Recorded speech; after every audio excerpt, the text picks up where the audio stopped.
In the earliest 20th century, during the Armenian Genocide, the Ottoman Empire, the conquerors of Byzantium, the saviors of Jewry, systemically exterminated 1.5 million Armenian Christians.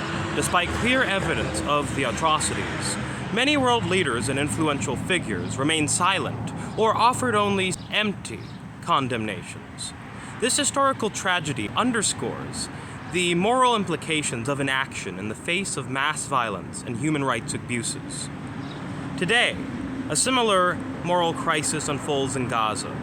The Pope has labeled the IDF's actions, specifically the murder of a mother and her daughter in a church and the shelling of a convent, as terrorism. This condemnation, followed by the Israeli bombing of the YMCA, where hundreds of Palestinians were sheltering, and subsequent airstrikes targeting nearby residential buildings. Be it Joe Biden's failed attempt at establishing a humanitarian pier, so-called humanitarian pier in Gaza, which has been co-opted as a tool of war by Israeli forces.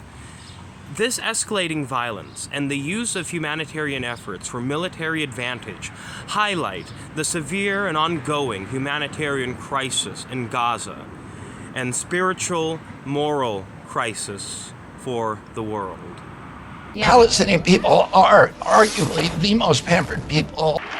Whatever these warrants may imply, there is no equivalence between Israel and Hamas.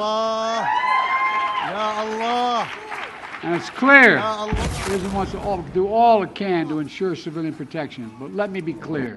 Contrary to allegations against Israel made by the International Court of Justice, what's happening is not genocide. We reject that. Oh, I forgot. She doesn't like Israel. I forgot. I'm so sorry.